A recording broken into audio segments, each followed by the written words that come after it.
seeing why. Because people are still biased. And that shouldn't be totally surprising either because we're wired to be biased, you know? It's It's human what nature, let's be honest. Yes, yes. Scary, not scary. If it's familiar, it's not scary. Yeah. So we have a familiarity bias and we tend to hire people that look like us and seem like us because it's more comfortable for us. Yeah. And it's a problem because the people who are not like us have nothing to do with the fact that we happen to be the decision maker, you know? Yeah. But humans come in the variety pack and it, that's part of our magic. Welcome to the HR Huddle podcast, presented by Sapient Insights Group, the ultimate resource for all things HR. It's time to get in the huddle.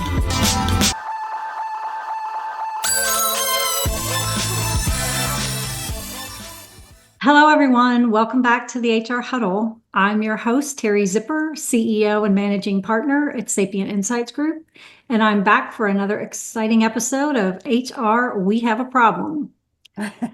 This is the show where we break down the big and most relevant HR issues of the day. We help you make sense of what they mean for you, and we talk about what you might do about them. So we've got an interesting show today. Joining me today is Heather Bussing.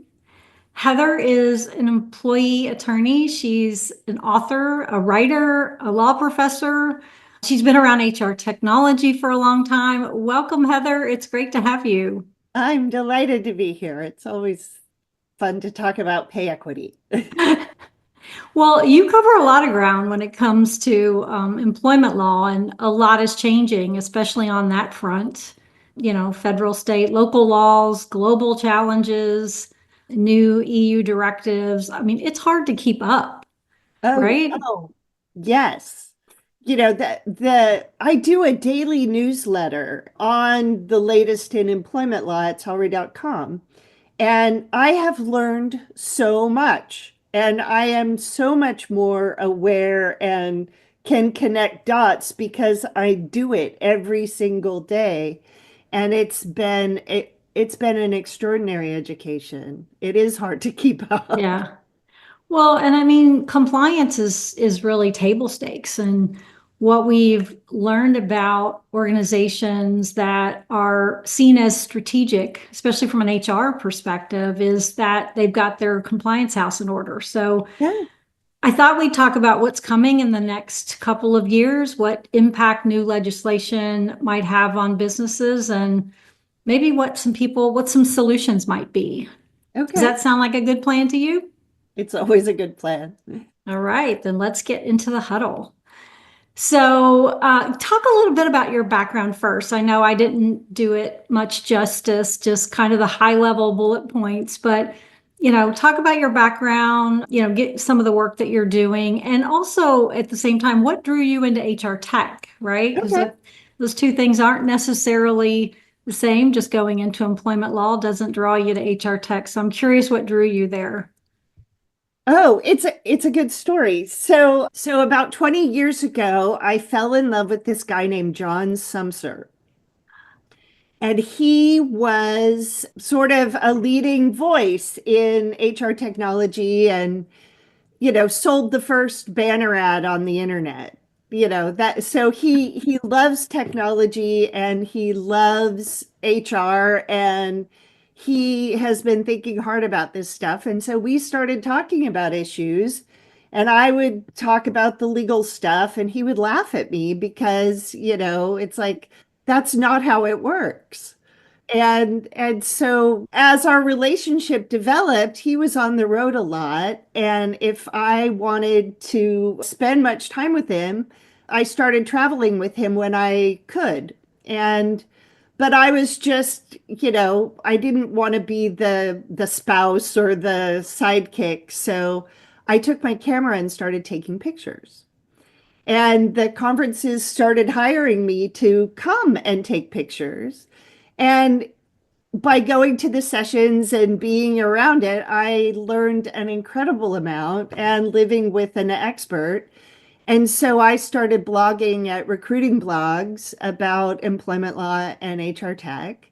And that developed and continued into the HR Examiner, which was started by John about 10 years ago. And so I went from lawyer to photographer to HR technology employment lawyer. That is an interesting story. I did not know that story, and I'm guessing a lot of our audience knows who John is if they Yeah, follow the space, right? yeah. And if you go to conferences where he's at, he's hard to miss because he's this great big tall boomy guy with a ponytail. Yeah. Yeah. Indeed. Yes, he is the epitome of HR tech, right? Like Yeah. as far back as I can remember, right? That's a great story. Well, you also do some social media law and internet law. How does that play into the picture or does it? Well, I got really interested in social media and internet law as the internet grew and became more of our work. And as I started doing more blogging, I started working with technology companies and their content marketing people. And so I started learning about that. And so I put together a course at the law school where I taught until a couple years ago on it started out as social media law because I wanted the students to understand sort of what principles exist that you can apply to this and what we don't really understand and what will be developed. And in a nutshell, our whole legal system is based on people, places, and things. It's all about protecting people from harm, and basically, the two big rules are don't hurt other people and don't take each other's stuff. Yeah. That is the foundation of all legal systems and most religions. Yeah, it goes back to the golden rule, right? Yeah. And we've sort of gotten away from that, but at its core, that's the deal. But it's all based on our analog world. And as we started to go digital, questions came up like who owns your name and likeness on social media and what extent can people copy that? Because we're not dealing with a book where there are limited physical copies. We're dealing with unlimited possibilities for copying and changing and transforming and all those things. And there's tremendous possibility and also how does how do we need to shift our thinking about this and what makes sense? And our instincts as people is always to just apply the old way to the new way and try and And make it see if work. it works. Yeah. Yeah. Let's And overlay what we know instead of thinking about something new. but Like this is but we new. shifted dimensions and we still haven't totally shifted our thinking. Yeah. So Well, we could probably do a whole episode on that. yeah, I would love to dive into that topic, but that is not our topic for today. I so many organizations now, no matter how the size or they have employees outside of their traditional borders, right? I mean, right. this has been happening for years, but I think, over the last 4 or 5 years, it's become even bigger with people saying, look, I'm just going to work remotely and I want to live in Germany because Right. that's where I'm from. So whether it's states or countries, there are rules that organizations need to understand, organizations that are big and small. Like it's great if you have a big company and you've got, plenty of lawyers that can worry about things, but there's a lot of small companies too that are Right. impacted. And I know there's a big change coming. It's already there, right? They just have until, the next couple of years to deal with it, is this EU Pay Transparency Directive. So what is it and how do you see it changing the legislative landscape? Yeah. So the Pay Transparency Directive builds on EU discrimination law. So it's just another piece of don't discriminate against people in pay because of a protected class. But the EU Pay Transparency Directive is focused on gender pay differences because that's the most profound and it's the biggest public policy issue. Because if you are paying women less their entire careers and they live longer, then you get into real public policy issues with pensions or retirement and healthcare and all sorts of things, and women through no fault of their own are penalized and can't make the resources and do what they need to do to account for this. And so it's a real issue everywhere. And it's becoming more pronounced just based on the boomers retiring. And Wow. so we're at a demographic moment where it's like, oh, oh no, what have we done? This is now a big expensive problem for governments and taxpayers. So that's the real issue. And the EU directive talks about that. And they have about the same pay equity problems that we do. On average, women make about 87 cents on the dollar in the EU. And very much like us, when you start adding intersectional factors like race and other protected classes, the problem gets worse. So yeah, so that's the problem. And the interesting thing about it is that they are using data and technology to actually solve the problem with the law. And that's what's new and exciting to me, because laws usually are focused on when it's too late and something has already happened, and you just try to manage the pieces and move some money around to resolve it. Right. And laws very rarely prevent or solve problems, especially employment laws. They just provide a remedy.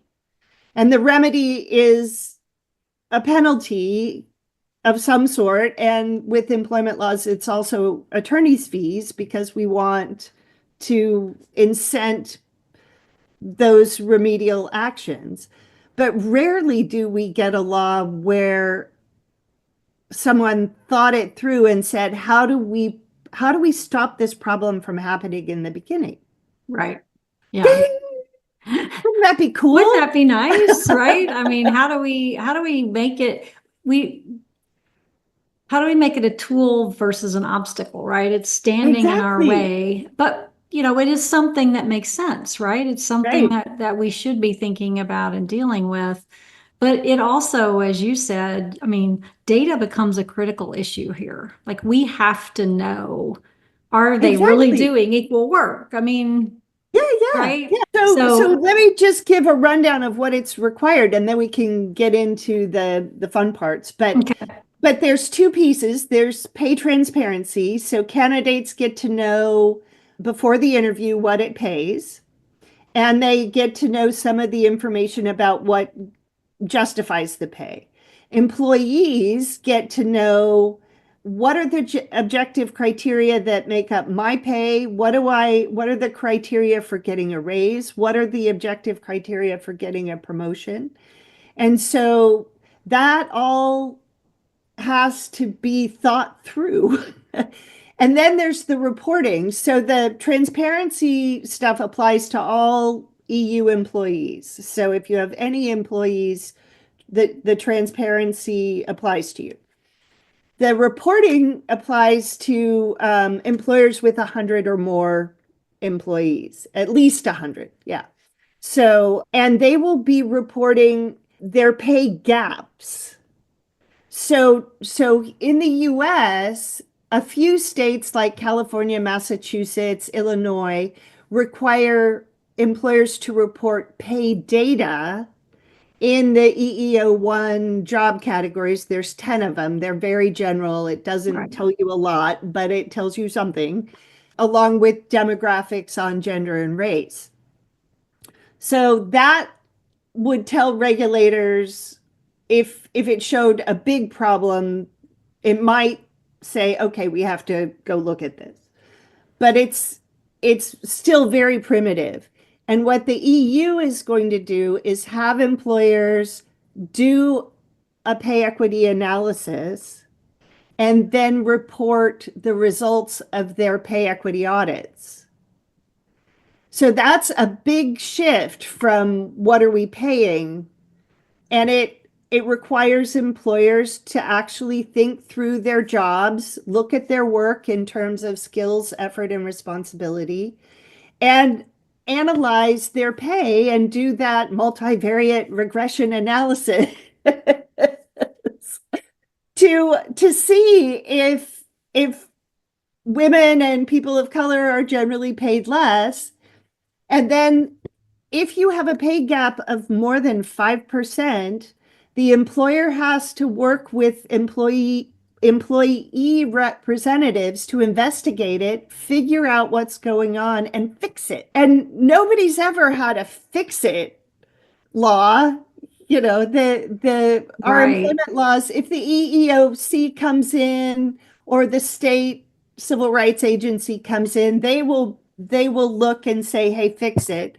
But that's again after it's already happened, after it's too late. And these laws are requiring employers to look at their data, monitor what's happening, and fix it. That is a big change. Yeah, Yeah. yeah. And And it and makes sense, right? You don't have to be, as an employee, the one to bring suit. I mean, it's how true. many people actually do that? It's Putting the very burden difficult. of enforcement on employees is fundamentally unfair Yeah. because of the power and resource differences. Yeah. And even with an attorney's fees clause, it, you know, the litigation doesn't really fix anything. It Right. doesn't. And so I'm delighted to see governments looking at data and going, hey, what can we do with this to actually solve problems and not just move money around after it's too late? Yeah.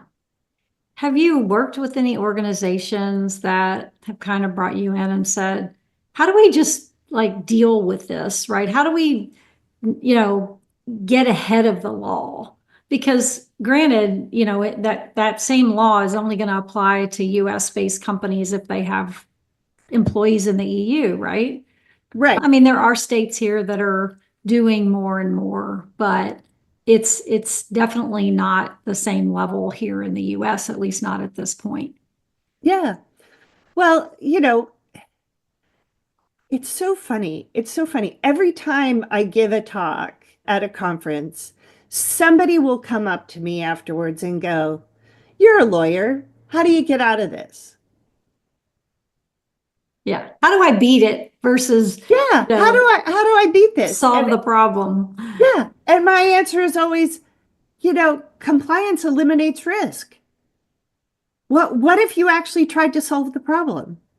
What if you worked on providing a discrimination and harassment-free workplace? Because that's what don't discriminate means. You're over here doing the risk analysis of whether or not you're going to get sued and what that might cost. And you're saying, okay, well, I don't have to do anything if this risk analysis says that the risk is small. That's not what we're doing here, folks. Right? Yeah, don't discriminate. Don't Yeah. discriminate because it's good business. Yeah. It's good business. You increase the diversity of your innovation. You increase the potential for a larger client base. You know, including everyone in a world of declining population seems like really good, smart things to do. Yeah. It's always felt like just so obvious. It's like, well, why are we calling it that? Why aren't you just doing it? Like, Right, why does this have to be a thing? right, right. And we're seeing why. Because people are still biased. And that shouldn't be totally surprising either because we're wired to be biased. you know? Yeah, it's it's It's human what, nature, let's be honest. yes, yes. Scary, not scary. If it's familiar, it's not scary. Yeah, So we have a familiarity bias and we tend to hire people that look like us and seem like us because it's more comfortable for us. yeah. And and it's a problem because the people who are not like us have nothing to do with the fact that we happen to be the decision maker, you know? Yeah, But humans come in the variety pack and it, you know, that's part of our magic. So that's a good way to put it. I haven't heard that one, the variety pack. yeah, It's yeah. And they're all my quite the favorite. variety, right? Exactly. Exactly. I think of a spice rack, you know, like it's all my favorite, Yep, yep. except Well, nutmeg, well, yeah, there's that. but that's okay. What do we need? What do organizations need to do to start preparing? I mean, given that this is different than what we've seen in the past, right? It's not just you doing your risk analysis and running the reports and turning them over. It's solving the problem before it becomes a bigger problem. Right. What advice are you giving people right now what are some things that I should be doing to get Yeah. ready? So it's it's really the, you know, whether you're in the EU and are going to have these additional reporting requirements or whether you're in the US, the law is the same. People who do similar work need to be paid the same. It's And easy. yeah, well, it's not easy, but but we have the technology, you know. We have the tools, and the great thing about computers is that they're really good at math and statistics. And so we do not have to try to figure this out on Excel spreadsheets anymore. And there are tools that will help us look at our jobs and come up with job descriptions that are based on skills, effort, and responsibility, which are objective criteria. And so that's where the work is. It's carving out the time and the resources to get your job descriptions in a shape where you can compare work. And so the way you do that is you have to have similar terms for similar things, and you have to tie those together. And so that when you, so that you can make the same or different analysis. And it's going to be graded and it's going to be unclear and there's going to be variations, but it's not that hard anymore because there are a lot of people doing a lot of great work on skills and on understanding how to analyze these issues. And then you just push a button and you get the information you need. Yeah.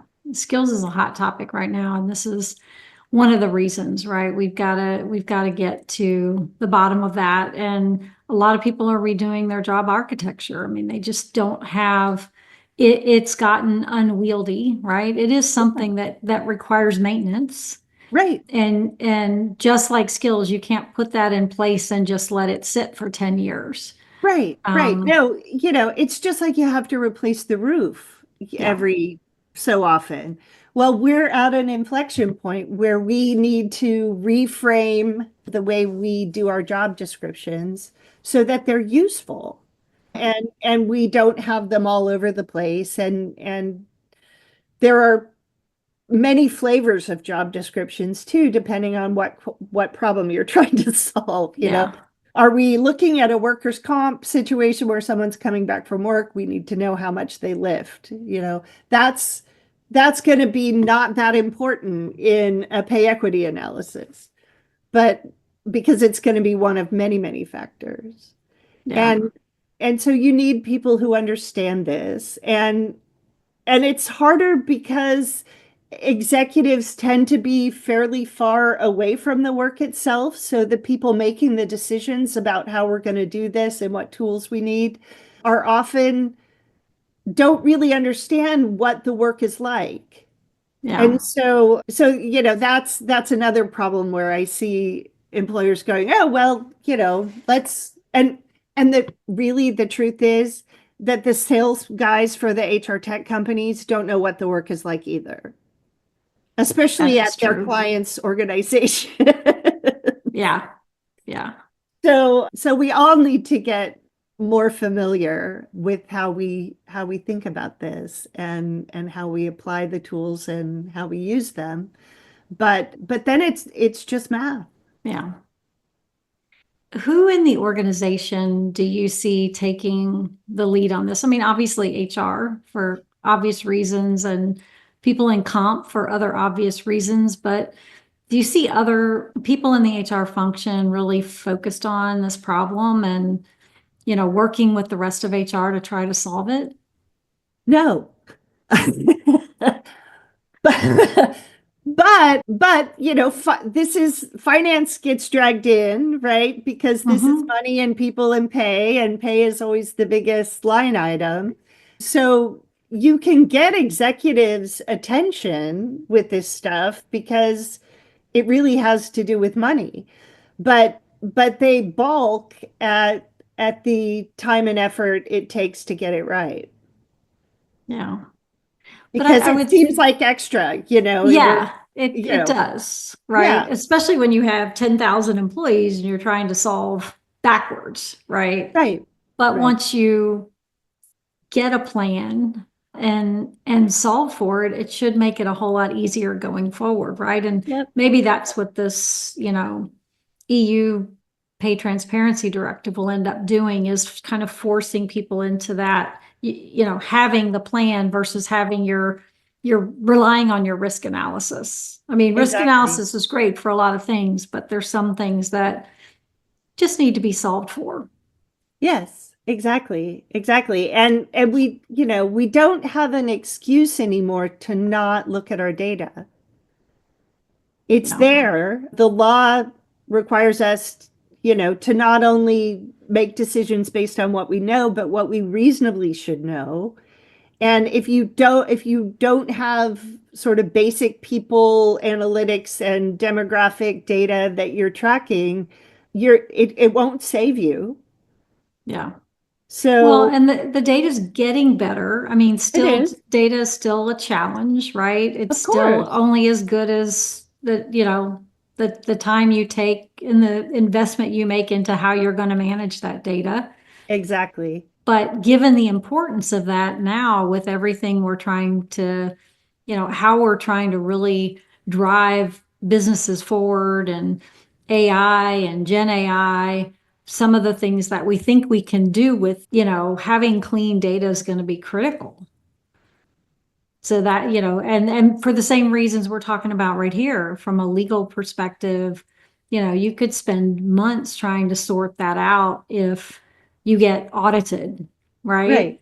So, why not think about how you correct those problems and, operate on the right side of the law. Well, yeah. I mean, it's cheaper, it's easier, it's better for business, it's better for your employees. But sometimes you have to stop and do some work. And this is, we're going to see those times increasing as the data reveals more and more information about what's going on because we can't hide. Yeah. And the model for forever was if you don't know, then you can't discriminate. So try not to know anything that you cannot know as much as possible. And that was the risk model. We Yeah. don't want to know, but it hasn't worked out so well. And now we do know. Yeah. We do. So we have to manage for that. Yeah. What about, I'm thinking about small businesses because this is going to impact, smaller businesses than it has in the past, right? And it's one thing when you have a large business and you have people in department, your departments are divided up in ways that you've got people focused on every different problem. versus a small business where, you're wearing 10 hats. You're lucky if you even have an HR person.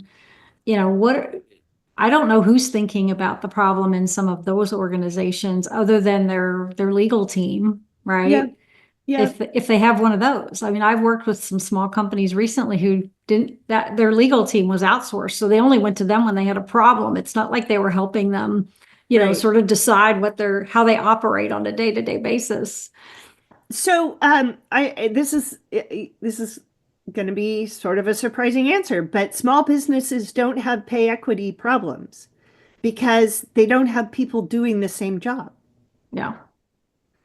Everybody does multiple jobs, and that shifts from day to day, and so they are the ultimate hipster pay people, where it is custom, bespoke, Yeah. artisan, small batch, It's a really good point. Where does dolphin it go say. wrong? Where does it all go wrong? Right? It's like once you reach, there's sort of a point you reach at which you start to have, multiple people doing the same job, right? So it Right. becomes it changes over time, right? And Yeah, some of these exactly. small businesses will never become big businesses. That's Right, not their goal. right. That's not their Which plan. is which is why a lot of the pay equity reporting things start at 100 plus Yeah. Yeah. because it's just not an issue. Yeah. Discrimination can be, but It that can tends to be. be in hiring, not hiring versus what you pay once you hire someone. Right. Yeah. Yeah. I would see that as potentially being a different challenge Yep. in small businesses for sure. Yeah. We've seen some quick changes over the last 3 or 4 years. What other things are you seeing some other big things on the horizon that are going to impact employment law and organizations, things, I mean, there's things happening around immigration policy right now, right? Yes, but we've known that was coming. We've known that was coming since at least the election, Yeah. and the reality is that the Biden administration was also very restrictive on immigration as well as a political matter. And I think it's going to backfire because the US native population is not growing, and our economy is based on a pyramid where we need population coming up to support the retiring folks. So Yeah. I And with know the that baby boomers all getting ready to retire, exactly. Well, that and most many of of them them have, have yeah, many of them because have already. many of Yeah. them have. Yeah. I'm sort of on the cusp of the boomers and Gen X. So, but Yeah. Yeah. yeah, so we have real business needs that are related to immigration, but we've got a lot of political stuff around it because I think we have to sort it out. I mean, it's yeah, confusing and people look at it and say, well, look, why aren't we putting our own people to work, right? And why do we have so many people that are homeless and on the streets? The problems are almost not equatable, but they're they are. problems that need to be Right. thought about. Yeah. Well, I And mean, fundamentally, rugged individualism does not scale. And when you leave everyone to their own devices and you have many obstacles and barriers for many people to make it, just basic needs, this is what happens. yeah, it's an interesting topic. I don't know that I want to try to figure it out. It seems complicated. It is. And It there's so is. many moving parts, right? I mean, it's just, Exactly. yeah. Exactly. It, Exactly. it's not, nothing is ever as simple as it seems. Over the I course of my agree. career, I've tried to jump into too many problems thinking, oh, why can't we just knock this out? And you get in there and you're like, okay, Right. we're going to Right. need some more time. Yeah. Well, because change management is hard. It is. Culture is hard. And those are the things that are necessary to make these kinds of changes. but we're not ready. Yeah. Well, we're still evolving. Yes, yes. So, Heather, this has been really fun. Is there one thing you might leave the audience with today to kind of help them start to put some of this, particularly the pay transparency thing, in perspective? Because, if you are working on this problem, you have until sometime in 2026 to have a solution for it, right? Well, the transparency stuff kicks in June 26, and the reporting doesn't start until 2027 for the 2026 year. Okay. So, So they have a little more time, but not a there's, lot. I mean, yeah, no, no, and and really, whether you are affected by the EU law or you're in the US, pay transparency it will be coming, and and so it's good to understand why people make what they make and have an objective strategy and criteria around that. And so we have to move away from sort of that ad hoc decisions and trying to sort it out with wage compression and the guy that's been here 10 years that knows how to do everything who's now making 5 cents more than the new guy that just came, yeah, so retention is going to be really important, and recruiting is going to be really important. And so we're going to see these pay things work out because business will require it.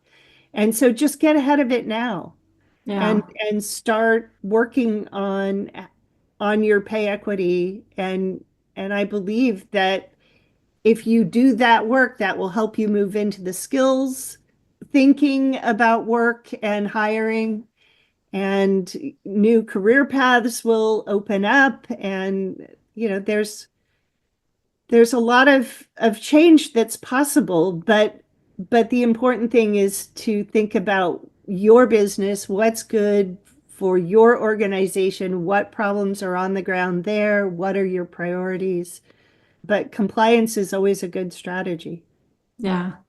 I like that because there's a thread, right, that runs through everything you do. And frankly, HR needs to stop trying to solve everything on their own. Look outside of your team to build a coalition to help you think about some of these problems, right? Talk to your in-house counsel, an employment attorney, bring some other people in recruiting and in talent management, and even outside of that in general management into the fold to talk about better ways to solve for some of these issues. Because a lot of times I think we in HR just feel like the weight is on us to solve the problem because we're the people. Yes, Right? exactly. And we think that if we will get all the problems solved, then everything will be great and we can finally relax and be happy. Yeah.